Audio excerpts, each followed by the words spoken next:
কিলিয়ে কিলিয়ে মনি মনি মেঘ কোকিল ওর মালা সারাদিন তোর পেছনে লেগে থাকবো। ওই আবার শুরু হলো। মনি মনি মেঘ কোকিল ওর মালা পাঠাতে হয়। কি হলো রে শুয়োরের বাচ্চা? কথাটা কানে যাচ্ছে না? নাকি আমি যাবো?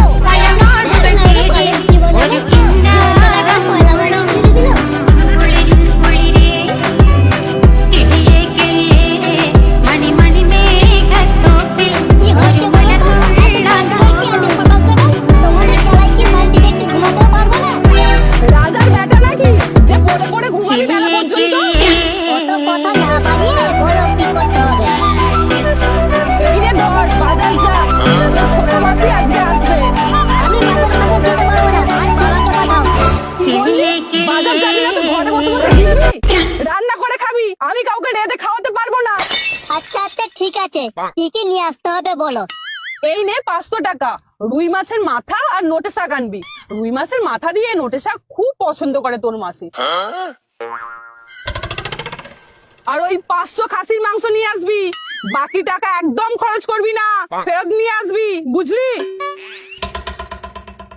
বাকি টাকা আর ফিরবে কোথায়? যা বাজার বলেছো।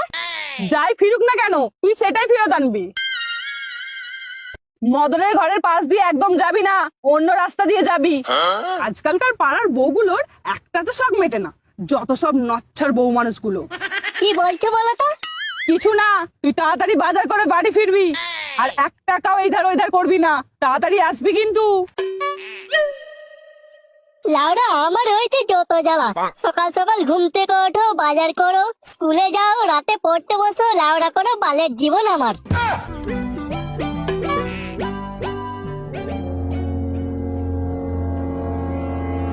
কি ব্যাপার?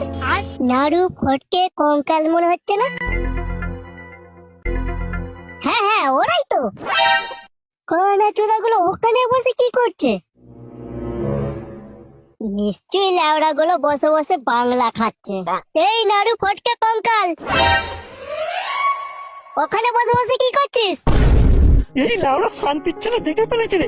এই লুকা লুকা পাড়া এক্ষুনি চলে আসলে রাহুর মতো সব বাংলা শেষ করে দেবে।